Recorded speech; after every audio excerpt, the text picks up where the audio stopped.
오늘 이 사건은 바로 직전에 있었던 변화산 사건과 연결이 되는 그런 사건인 것입니다.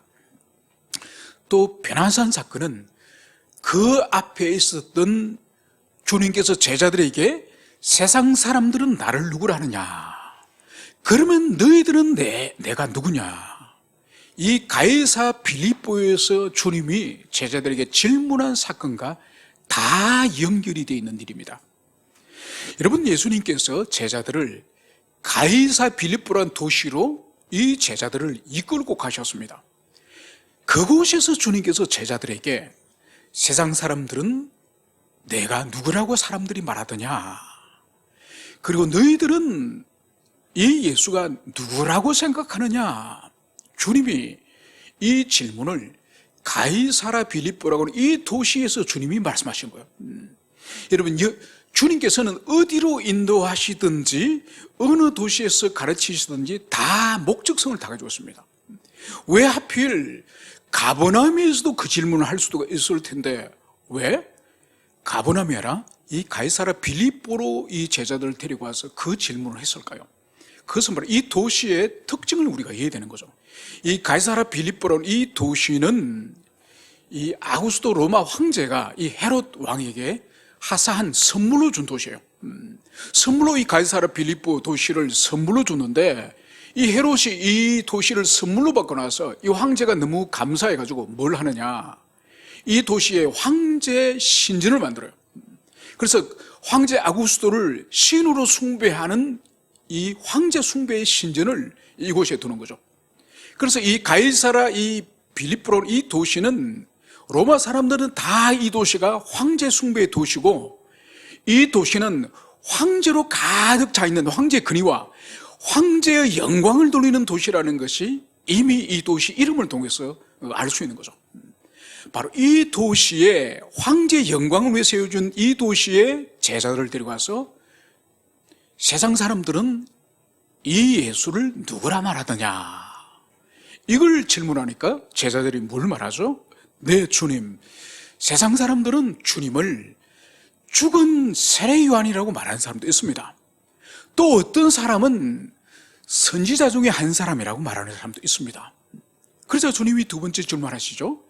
그러면 너희들이 볼 때는, 너희들이 생각할 때는 내가 누구라고 생각하느냐, 이 질문을 하니까 우리 주님의 제자들 가운데에 대표격인 베드로가 어떻게 대답을 하죠? 주님은 그리스도시요 살아계신 하나님의 아들이시니다, 이 답을 하지 않습니까? 그래서 주님께서 이 베드로의 이 신앙 고백을 주님이 인정해 주시고 칭찬하죠. 그러면서 이 고백이 결코 너의 혈육으로 아는 것이 아니라 바로 하나님의 은총으로 아버지께서 알게 하였기 때문에 이 고백을 할 수 있다, 이 칭찬을 주님이 해주시는 거죠. 이것은 뭘 의미하는 거니까, 주님이 상당한 기간 동안에 제자들 이제 가르쳤고 이제 목양을 하셨기 때문에 이 제자들이 올바른 신앙 고백을, 주님에 대한 올바른 신앙 고백을 하는 거죠.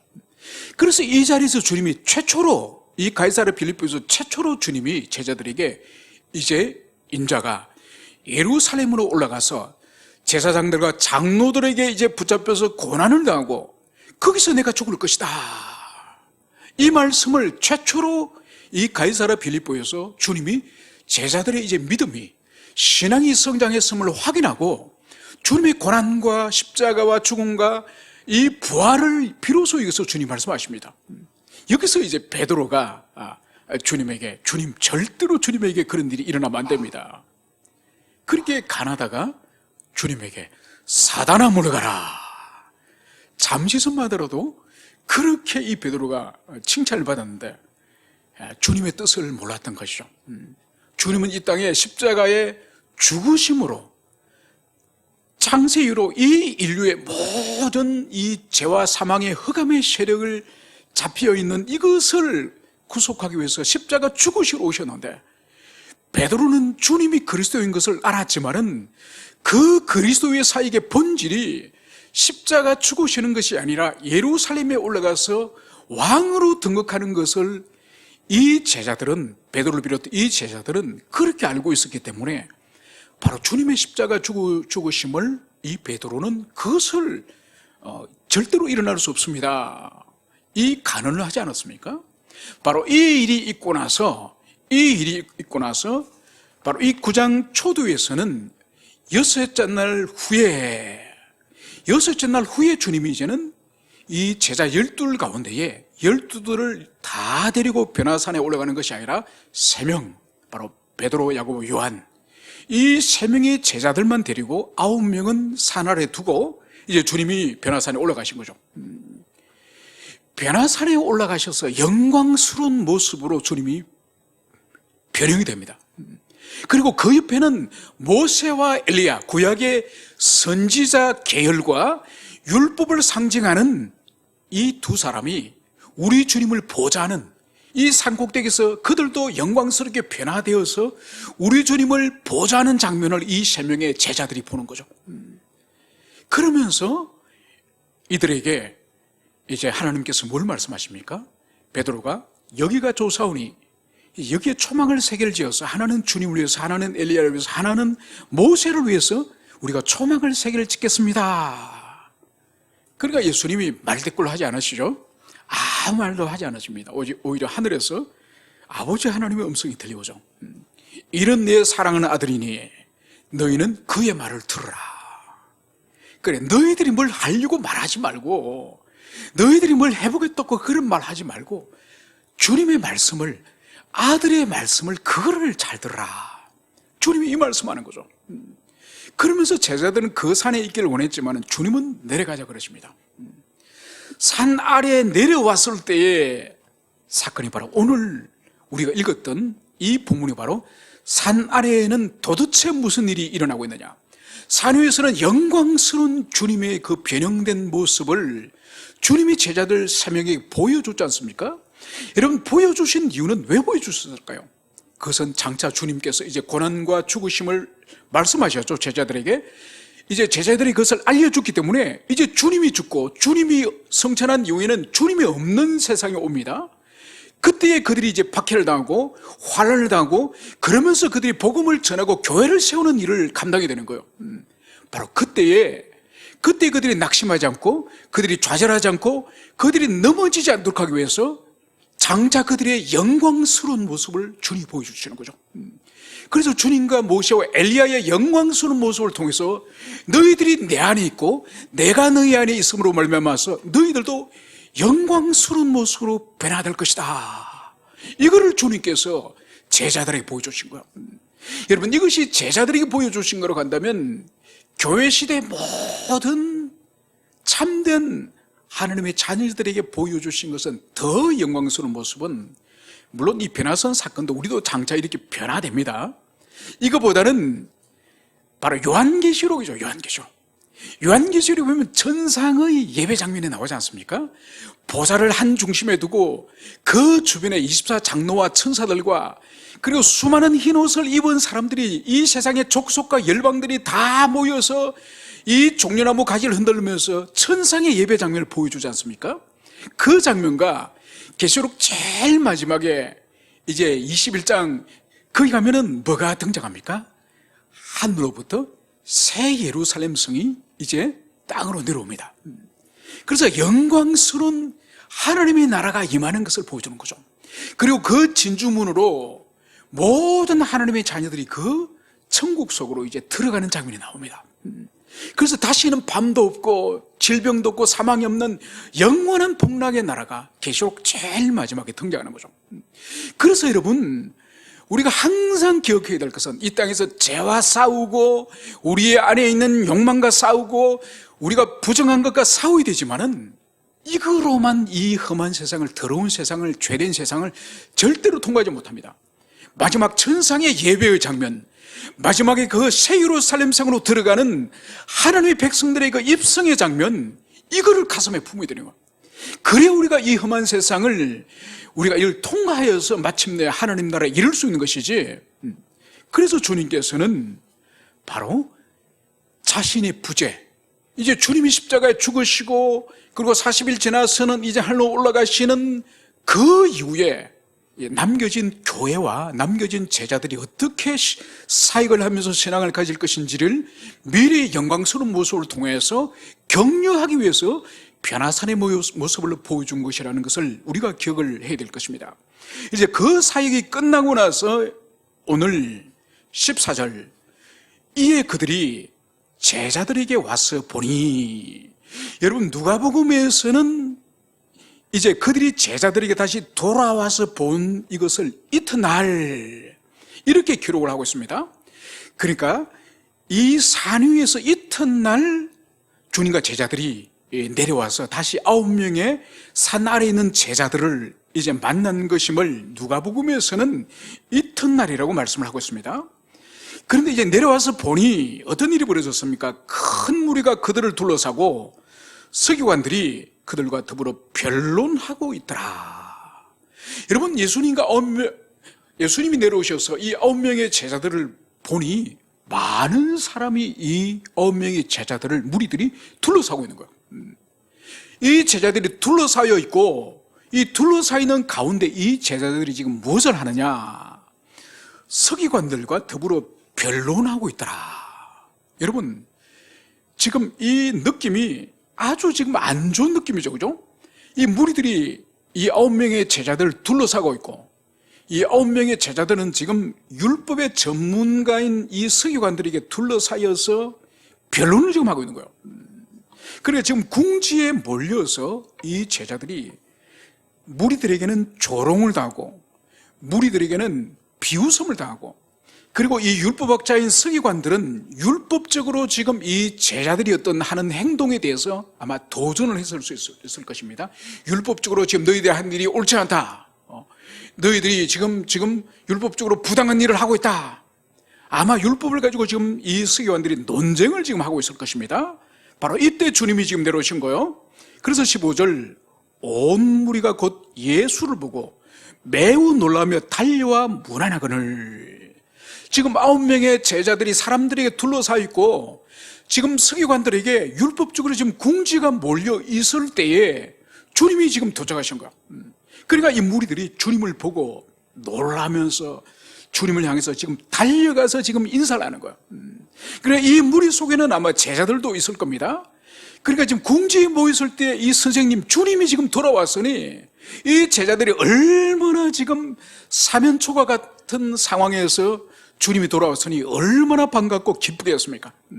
그래서 이 문제를 지금 자신들이 붙들고 씨름을 하다가 주님께 토스를 하는 이 장면인 것을 볼 수 있습니다. 오늘 16절에서는 예수님이 이렇게 물으십니다.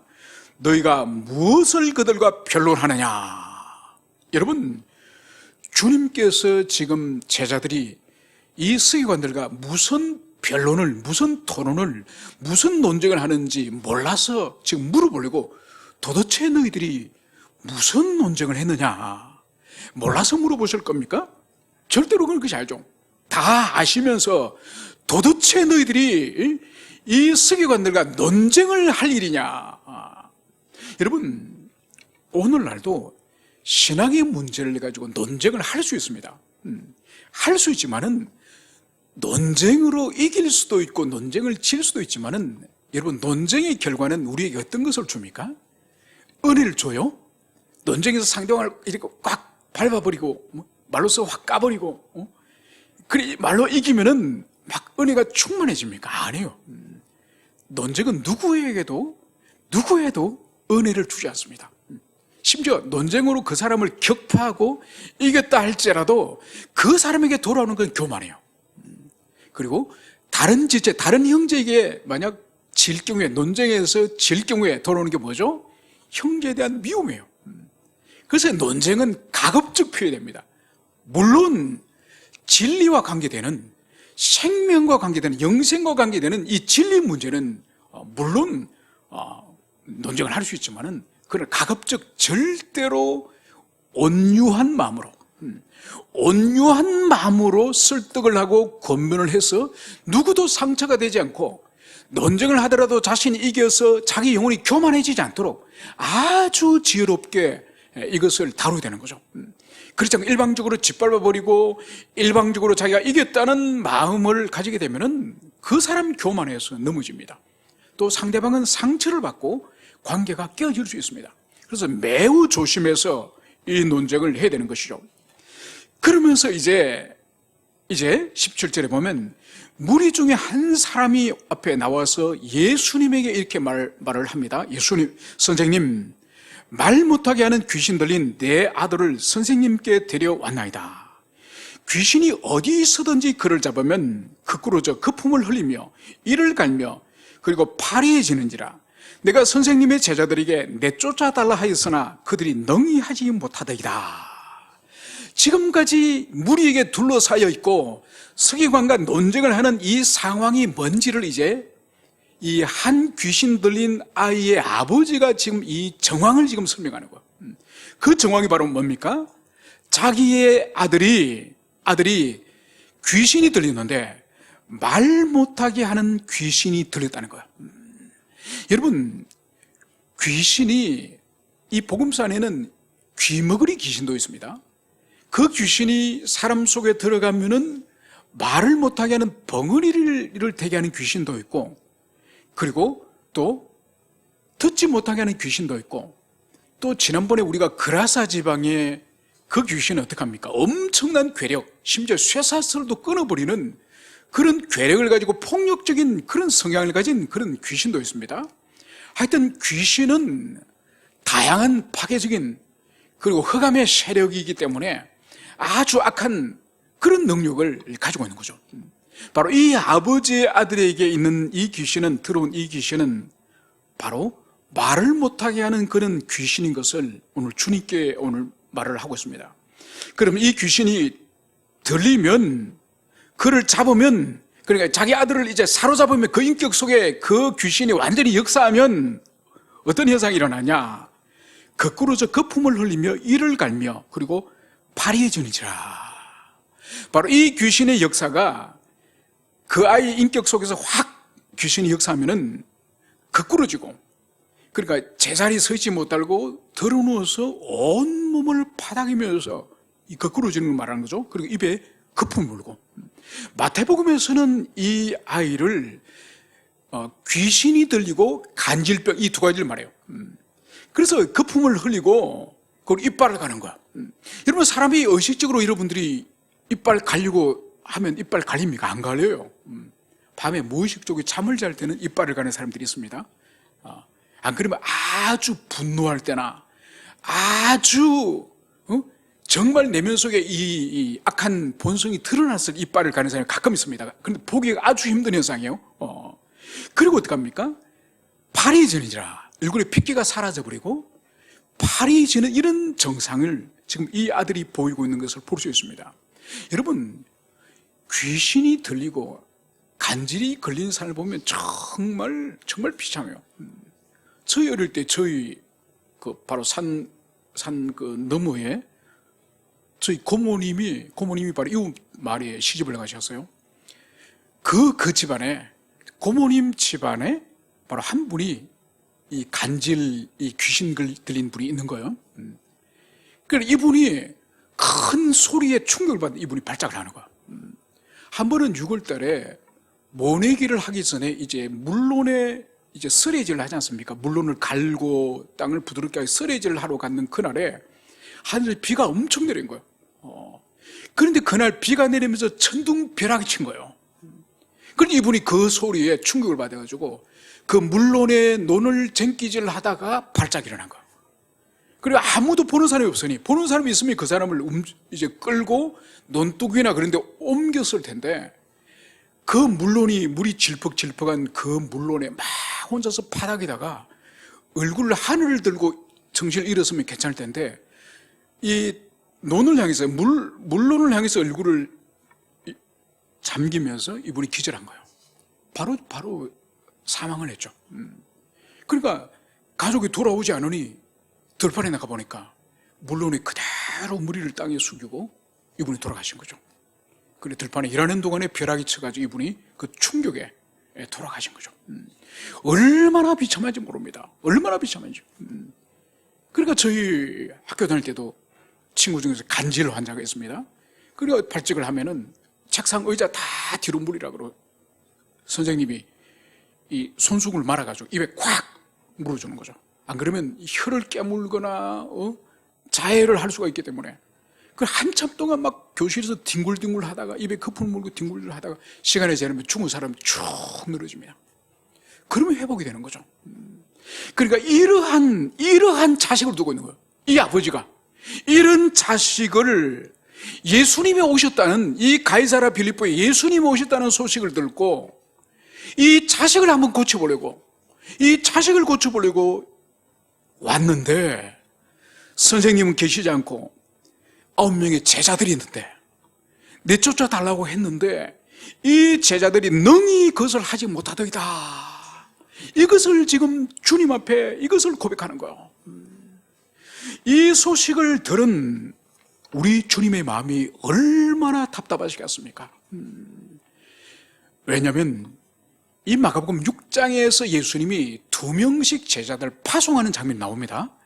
6장에서 2명을 파송할 때에 거기에 뭘 주님이 능력을 부여하시는 거니까 귀신을 쫓는 능력을 주시고 병을 치유하는 능력을 주시고 그 말씀이 기록되어 있습니다. 그러고 나서 이제 이 6장에서 이 제자들이 돌아와요. 돌아와서 보고하는 것이 6장 13절에 나와요. 그래서 많은 귀신을 쫓았고 많은 병자를 기름을 발라서 치유하였다. 이것이 기록이 된 거예요.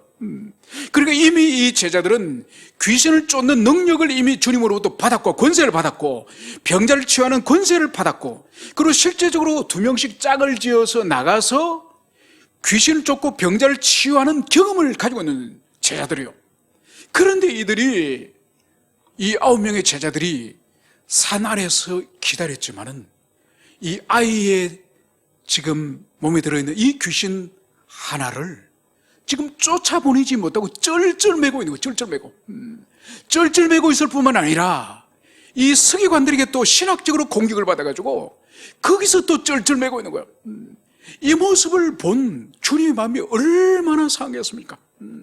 지금까지 가르치고 목양하였고 훈련하였고 또 실제적으로 나가서 전도와 귀신 쫓는 사역을 감당해놔놓고 지금 하지 못하는 이들을 향해서 그래서 주님께서 뭘 말씀하시죠? 믿음이 없는 세대여 내가 얼마나 너희와 함께 했으며 얼마나 너희에게 참으리요. 여러분 주님은 지금 제자들을 향해서 하시는 말씀이 믿음이 없는 세대여, 믿음이 없다는 거예요. 여러분 이 믿음이 없는 것은 능력이 없는 거예요. 이 믿음이 없는 것은 다른 의미로서는 귀신을 쫓아낼 만한 능력이 없는 것을 말하는 거예요. 여러분 우리는 이런 생각을 할 수 있지 않습니까? 아니 6장에서 이미 주님으로부터 능력을 받았다며 권세를 받았다며 어떻게 된 거야? 여러분 주님이 사도들에게 부여한 이 권능, 병자를 고치고 귀신을 쫓는 이 능력은 인턴 레지던트 끝나고 나면 전문의 라이센스를 받는 것처럼 면허장을 받는 것이 아니에요. 여러분 의사는 보세요. 의사는 이 전문의 면허장을 받으면 의사는 병이 들든지 아프든지 몸이 약해가지고 더 이상 의료 행위를 할 수 없을 때까지 의사는 정년이 없습니다. 여러분 목회자는 교단마다 70세 정해져 있지 않습니까? 그런데 의사는 건강이 계속되는 동안 계속 할 수 있습니다. 여러분 사도나 우리 그리스도인들은 여러분 주님이 우리에게 권능을 주시지만은 그것은 의사의 라이센스와 다른 거예요. 언제든지 딱 의사는 면허증만 달고 개업만 하면 어디든지 전국 어디든지 병자를 고칠 수 있지 않습니까? 여러분 사도들과 우리 그리스도인들은 그런 라이센스를 받은 것이 아니에요. 뭐냐? 바로 주님께서 믿음이 없는 세대요 이 말씀을 하지 않습니까? 여러분 믿음을 가지지 않으면 사도라 할지라도 며칠 전에 귀신을 쫓아다 할지라도 믿음이 없어져 버리면 아무런 능력을 행할 수 없는 여러분 이것이 바로 주님이 지금 말씀하시는 능력이 없는 본질이라는 거예요. 여러분 그럼 왜 이들이 능력이 없어졌을까요? 왜 믿음이 없어졌을까요? 여러분 이것은 우리가 추론을 해볼 수 있습니다. 추론을 아마 이들이 과거에 자신들이 귀신을 쫓아내고 병자를 치유한 이 많은 경험들이 있을 겁니다. 여러분, 자신에게 경험이 쌓이게 되면, 경험이 있게 되면 인간은 어떻게 됩니까? 자기 경험을 신뢰합니다. 내가 귀신을 쫓아봤는데, 내가 병자를 치유해봤는데, 내가 지금까지 쫓아본 귀신이 열이다. 다른 또 사도는 나는 20을 쫓아서, 옆에 있는 또 사도는 나는 50을 쫓아서. 여러분, 결국은 인간이 어떻게 됩니까? 경험이 많으면 많을수록 그 경험을 자랑하겠죠, 그죠? 그 자랑의 본질이 뭔가요? 자기를 신뢰한다는 거예요. 자기를 의지한다는 거예요. 예수님이 믿음 없음을 책망하는 것이 바로 뭔가 아닙니까? 믿음의 본질이 뭐죠? 믿음의 본질은 믿음의 대상이신 하나님에 대한 절대 의존의 마음이 믿음의 본질이에요. 많은 경험을 하고 많은 사역의 열매를 거두고 많은 일들을 하면서 결국은 하나님을 향한 절대 의존이 아니라 과거의 자신이 이룬 업적, 자신이 이룬 성취, 그것을 이제 의존하기 시작하는 거죠. 그러니까 당연히 믿음이 사라지는 거죠. 믿음이 없는 거죠. 그러니까 성령께서는 과거의 경험을 따라서 역사해 주시는 분도 아니시고, 또 한 번 능력을 받았다고 해서 계속적으로 면허증을 부여하듯이 그런 능력을 주시는 분이 아니라 바로 우리 그리스도인들, 그리고 사도들은 그 능력이 어디서 나오느냐? 주님과의 현재적인 관계, 주님에 대한 현재적인 믿음, 여기로부터 권세와 능력이 나온다는 이것을 이 사도들은 잃어버렸던 거예요. 여러분, 이것을 우리가 깊이 묵상하고 이 진리를 굳세게 붙잡아야 돼요. 이건 우리 신앙에서, 특히 기도 생활에 있어서 매우 중요합니다. 왜 우리가 긴 세월 동안 신앙생활을 하고 예배를 드리고 기도하지만은 응답이 없는 삶을 왜 살까요? 그것은 바로 우리의 중심을 아시고 우리 중심을 보시고 정확히 응답할 자에게 응답해 주시고 응답하지 않을 자에게 응답을 해 주지 않으시는 하나님께서 우리 중심을 정확히 하시고 믿음을 정확히 하시고 우리의 마음을 볼 때는 하나님이 응답하실 만한 믿음을 가지고 있지 않기 때문에 응답하지 않는 거예요. 여러분, 그래서 보십시오. 오늘 주님께서 그를 내게로 데려오라. 주님이 이제 아이를 데려올 것을 말씀하십니다. 그래서 20절에 보면 아이를 데리고 오니 귀신이 예수를 보고 그 아이로 심히 경련을 일으게 하는지라. 그가 땅에 엎드러져 구르며 거품을 흘리더라. 여러분, 이 귀신은 좀 그라사 지방에 있는 귀신과 다릅니다. 그리고 이 한 아이 속에 계속적으로 이 아이를 고통스럽게 하죠. 심히 경련을 일으키고 거품을 물고 땅에 떼굴떼굴 구르면서 아주 이 귀신은 지독한 귀신이에요. 그래서 예수님께서 그 아버지에게 21절에 묻습니다. 언제부터 이렇게 됐느냐? 아버지의 대답이 뭔가요? 어릴 때부터이다. 여러분, 여기서 우리가 알 수 있는 것이 뭔가요? 귀신은 어린아이라고 봐주는 것이 아니에요.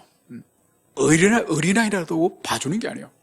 여러분, 어린아이 가운데서도 분명히 이 아이의 성격의 문제가 아니라 어떤 성격의 문제가 아니라 악한 영이 이 아이 속에 역사해서 아주 어린아이인데 영악한 그런 아이들이 있지 않습니까? 여러분, 텔레비전에 예전에 그 어린아이를 다루는 그런 그 아동학자가 와서 그런 부분들이 있지 않습니까? 여러분, 거기는 아동 심리학에 대해서만 등장하지 영적인 문제는 다루지 않아요. 그런데 가만히 보다 보면 저거는 정신의학의 문제가 아니라 영적인 문제라는 느낌이 들 정도로 목회자들이 볼 때는 그런 아이들도 있습니다. 그런 아이들은 영적으로 귀신을 쫓아내야 될 문제지 어떤 약을 먹는다든지 아니면 상담을 한다든지, 물론 일시적으로는 회복될 수 있습니다. 어느 정도 나을 수는 있어요. 그런데 분명한 내면 속에, 아이 속에 또 다른 인격이, 그 인격이 부모에 대해서 저항하고 또 하나님이 만드신 질서에 대해서 저항하는 그 패역한 인격은 악한 영의 역사인 거죠. 그래서 지금 이 아이를, 지금 안에 있는 악한 영이 이 아이를 지금 매우 고통스럽게 지금 회방을 하는 것을, 이것을 볼 수 있습니다. 그래서 이 귀신이 그를 죽이려고 물과 불에 자주 던졌나이다. 그러나 무엇을 하실 수 있거든 우리를 불쌍히 여기사 도와주옵소서. 그리고 이 귀신이 아이를 불 속에도 들어가게 하고 물 속에도 뛰어들어가게 해서 이 아이를 죽이려고 이 귀신이 계속적으로 아이 인격 속에 어떤 영향을 행사하고 있다는 거죠. 이거를 설명하는 아버지의 이제 마지막 말이 뭔가요? 그러나 무엇을 하실 수 있거든 우리를 불쌍히 여기서 도와주시옵소서. 지금 이 아버지의 이 말이 어떤 의미가 있습니까? 주님, 무엇을 하실 수 있거든, 당신께서 우리를 도와주실 수 있거든, 우리 아이 귀신을 쫓아내 주실 수 있으시면 도와주십시오. 여러분, 이 아버지의 신앙이 지금 온전한 신앙입니까? 주님에 대한 확실한, 정말 견고한 그런 불변하는 그런 믿음입니까? 아니죠, 그죠? 우리가 딱 들어보면 이 아버지에게는 있어서 온전한 신앙이 없다는 것을 볼 수 있습니다. 여러분, 이것은 이렇게 추론해 볼 수 있습니다. 주님에 대한 소문을 이 아버지가 듣지 않았겠습니까? 그런데 달려왔더니, 아이를 데리고 달려왔더니 주님은 보이지 않으시고 9명의 제자가 있어. 그래서 제자들이 과거에 귀신도 쫓고 또 병자도 많이 치유했다는 소문을 이미 들은 거예요. 그래서 9명 제자들에게 우리 아들을 좀 고쳐주십시오. 지금 선생님이 안 계시니 당신들이라도 좀 고쳐주십시오.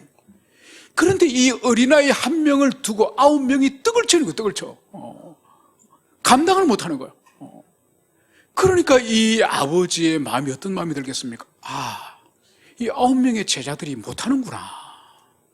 그래서 주님이 나타나니까 주님도 못할지도 모르겠다. 이런 낙심이 이 아버지에게 들게 할 수가 있는 거죠.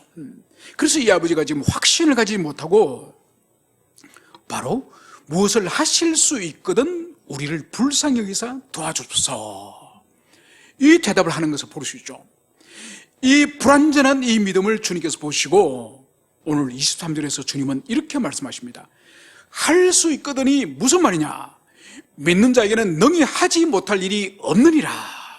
여러분, 우리가 너무 잘 아는 유명한 말씀이지 않습니까? 바로 이 말씀이 이 아이의 아버지를 책망하면서 나온 말씀이에요.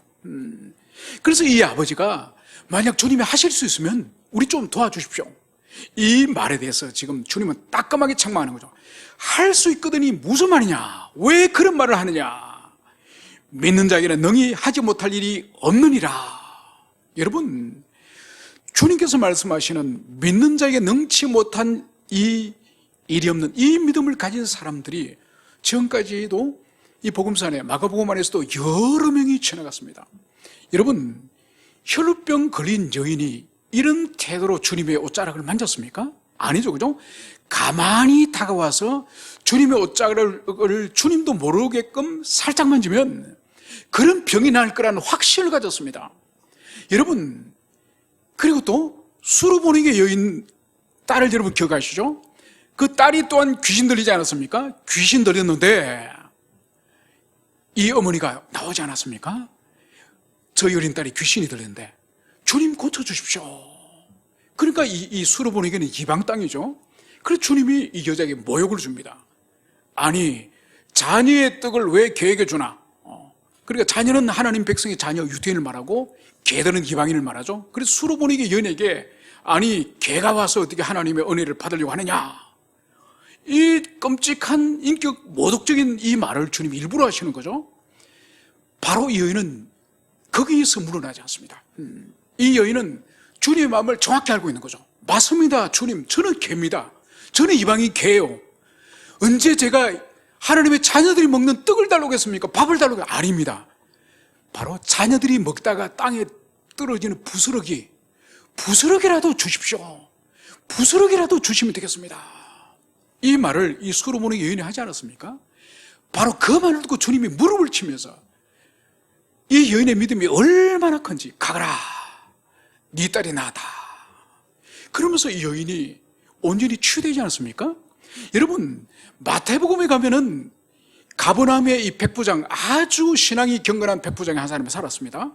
이 백부장이 유태인들을 위해서 하나님의 이 회당까지 만들어준 이 사람이에요. 집에 종이 병이 들린 거예요. 그래서 예수님에게 자기 집 종의 병을 고쳐달라고 부탁을 하니 주님이 기꺼이 그 집을 가려고 따라간 거죠. 그러니까 이 백부장이 뭘 말했습니까? 주님, 따로 오실 필요 없습니다. 저도 나의 부하들에게 가라면 가고 오라면 오르고 내 시키는 대로 부하들이 다 하는 것처럼 주님께서는 오지 마시고 질병을 향해서 여기서도 질병을 떠나라 하시면 질병이 떠나기 때문에 우리 집에까지 올 필요 없습니다. 여러분, 이 말씀을 주님이 들으시고 어떻게 감탄하십니까? 이스라엘 가운데서도 이런 믿음을 가진 자가 없었다. 여러분, 그래서 오늘 주님께서 이 아버지에게 참된 믿음이 없음을 오늘 책망하시면서 믿는 자에게는 능치 못할 일이 없다, 이 말씀을 주님이 하시는 거예요. 그래서 주님의 역사, 주님의 은총의 역사가 나타나는 것은 바로 주님이 원하시는 참된 믿음, 그 믿음을 가진 사람의 기도를 주님이 들어주시고 그 믿음을 가진 사람을 향해서 주님께서는 구원의 은총을 베풀어 주시는 거죠. 그래서 히브리서 말씀에서도 믿음이 없이는 하나님을 기쁘시게 하지 못하나니, 여러분, 믿음이 없이는 구원을 받을 수 없고 구원받은 이후에도 거룩한 영적인 변화와 성장도 믿음이 없이는 안 되는 거예요. 그래서 오늘 주님께서 바로 믿는 자에게 능치 못할 일이 없느니라, 이 말씀을 여기서 하는 거죠. 바로 이 주님의 말씀을 이제 듣고 이 아이 아버지가 24절에 어떻게 하죠? 소리를 지르는 거. 소리를 지르면서 내가 믿나이다, 나의 믿음 없는 것을 도와주소서. 여러분, 이때 소리 지르는 아마 아버지가 절규를 했을 거예요. 지금 여러분 보세요. 성경에는 당사자 본인의 믿음에 의해서 치유되는 사람도 있습니다. 그러나 귀신 들린 이 사람에게 믿음이 있을 수 있어요? 없습니다. 수르보니게 여인도 그 딸이 치유된 것은 어머니의 믿음으로 그 딸이 치유된 거예요. 그리고 오늘 여기서 귀신 들린 이 아들을 가지고 있는 이 아버지, 여기서도 오늘 하나님이 역사하셔서 이 아들을 치유하실 때에 이것은 아들의 믿음이 아니에요. 아버지의 믿음이 없음을 주님이 책망하시면서 믿음을 가질 것을 아버지에게 지금 권고하는 거예요. 그래서 오늘 어떻게 합니까? 맞습니다, 내가 믿습니다, 그러면서 나에게 믿음이 없는 것을 또 호소하는 거예요. 여러분, 이 모순적이지 않습니까? 그죠? 내가 믿습니다라고 외치면서도 믿음이 또 없다는 것을 또 고백하는 거예요. 바로 이게 뭔가 하니까 우리의 영혼의 실존이에요. 때로는 우리가 믿는 것처럼 보이다가 때로는 우리가 믿음이 다 빠져나가 버리고 믿음이 없는 불신자와 같은 그런 영혼의 상태도 우리가 떨어지는 거예요. 그러니까 이 아버지는 매우 정직한 사람이에요. 비록 연약하고 믿음이 연약하고 그렇지만은 정직한 사람이에요. 주님을 믿으려고 애를 쓰기도 하지만은 자신에게 믿음이 없다는 것을 순수하게 주님께 고백하는 이 부르짖는 이 아버지인 것을 볼 수 있습니다. 그래서 오늘 25절 주님은 이제 무리가 이제 달려와서 이것을 구경하는 것을 보고 이제 더러운 귀신을 향해서 꾸짖습니다. 말 못하고 못 듣는 귀신아, 내가 내게 명하노니 그에게서 나오고 다시는 들어가지 말라. 이제 사람들이 막 이 주님 앞으로 모여들기 시작하니 주님께서 사람들이 더 이상 모여들기 전에 빨리 귀신을 꾸짖고 그에게서 나오고 다시는 들어가지 말라.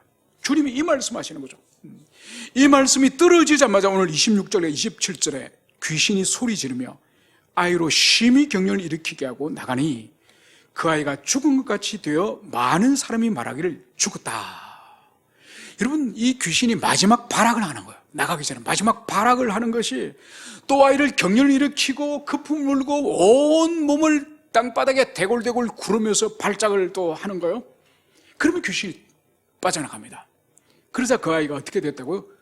죽은 사람처럼, 죽은 사람 쭉 늘어져 있듯이 바로 이 아이가 죽은 사람처럼 되었다. 그래서 많은 사람들이 볼 때는 아이가 죽었구나. 바로 이 죽었다고 생각되어지는 이 아이를 주님이 어떻게 하죠? 손을 잡고 마치 죽은 소녀, 회당장 딸 소녀를 향해서 손을 잡고 에바다, 달리다굼. 주님께서 그 말씀할 때마다 역사가 일어나지 않습니까? 에바다, 입이 열리라. 그리고 달리다굼, 일어나라. 그것처럼 주님께서 아이의 손을 잡고 일으키니까 애가 일어나는 거예요. 그래서 이 영혼이 회복되어서 이 아버지와 평생을 귀신에 사로잡혀서 고통받는 이 영혼이 회복되어서 집으로 돌아가지 않았겠습니까? 그러면서 오늘 28절과 29절에서는 제자들이 왜 그들은 이 일을 행사하지 못하였는지 그 원인을 오늘 주님께서 말씀하십니다. 28절, 집에 들어가심에 제자들이 조용히 묻자오되. 이제 이 제자들이 얼마나 주님 앞에 송구하고 부끄럽겠습니까? 이들이 귀신을 쫓아내지 못하였으니 사실 주님의 명예에, 주님의 제자들이고 사도들인데 이들이 실패를 통해서 주님의 명예에 얼마나 이 명예를 실추시켰습니까? 그래서 이들이 얼마나 부끄럽고 송구하였으면 주님 앞에 조용히 가서 물어봅니다. 그죠? 조용히 물어보는 것이, 우리는 어찌하여 능히 그 귀신을 쫓아내지 못하였나이까? 도대체 능력도 받았고 권세도 받았는데 왜 우리는 이분의 이렇게 귀신을 쫓아내지 못했습니까? 이 이유를 주님께 물어봅니다. 오늘 주님께서 어떻게 대답하시죠? 기도 외에 다른 것으로는 이런 종류가 나갈 수 없느니라. 여러분, 여기서 기도와 믿음의 관계를 주님께서는 분명하게 말씀하십니다. 그래서 귀신을 쫓아내지 못할 때 주님이 제일 먼저 말씀하신 것은 믿음이 없는 세대요, 믿음이 없는 것을 통해서 귀신이 쫓아내지 못하는 것을 말씀했다고 한다면, 오늘 여기서는 기도 외에는 다른 것으로는 이런 유, 바로 이런 귀신, 그러니까 귀신이 여러 종류가 있다는 것을 보여줍니다. 그러니까 이 귀신은 기도 외에는 절대로 나가지 않는다. 여러분, 그러면 기도와 믿음은, 그리고 능력은 어떤 상관관계가 있을까요? 바로 참된 기도는 주님과 인격적인 관계를, 주님과 인격적인 교통을 이루는 것이 참된 기도의 본질이지 않습니까? 여러분, 기도는 하나님께 청구도 할 수 있고 하나님께 어떤 것을 간구를 할 수 있고 부르짖을 수 있지만은, 여러분, 기도의 더 깊은 본질은 주님과 인격적인 교통이요. 그 교통을 통해서 하나님 우리에게 원하시는 게 뭐죠? 우리의 영혼의 상태와 우리의 믿음의 상태와 우리의 죄와 허물을 이 기도를 통해서, 주님과 인격적인 교통을 통해서 우리에게 교정되기를 원하는 것. 우리 속에 얼마나 더러운 죄를 그동안 품었는지, 우리가 죄를 지었는지, 주님께서 기뻐하지 않는 어떤 악이 있었는지, 우리가 기도를 통해서 주님과 인격적인 교통을 통해서 주님이 지적하시는 것을, 버릴 것을 버리고 신뢰할 것을 신뢰하고 믿을 것을 믿고, 여러분, 기도는 주님과의 우리의 관계를 교정하는, 관계를 고치는 시간이 바로 기도의 시간이에요. 그러면서 우리가 어떻게 되죠? 관계가 회복되어짐으로 말미암아서 믿음이 회복되어지는 거예요. 믿음이 회복되어짐을 통해서 참된 믿음, 올바른 관계, 그 속에서 기도할 때에 하나님의 응답이 있는 거예요. 그래서 오늘 이 사건은, 이 귀신을 쫓아내지 못한 이 사건에 있어서 주님이 믿음을 말씀하셨고 능력을 말씀하셨고, 그리고 여기서 기도를 말씀하신 이 세 가지 관계를 여러분들이 잘, 우리가 정말 이것을 평생을 잊지 말아야 돼요. 그래, 기도를 그냥 소리만 지르고 오랫동안 기도하고 열렬히 기도한다고 다가 아니라, 기도는 하나님과 인격적인 교통을 통해서 내 영혼을 교정하고 내 영혼을 정결하게 하고 하나님과 관계를 교정하는 그 시간이 기도예요. 그래서 그런 기도를 통해서 믿음을 회복하고, 그래서 기도할 때 주님이 들으시고 주님의 능력이 드러나는 것임을, 또 기도의 응답이 이루어지는 것임을, 이것을 여러분들이 가슴에 새기시기를 축원합니다. 함께 우리 기도하시겠습니다.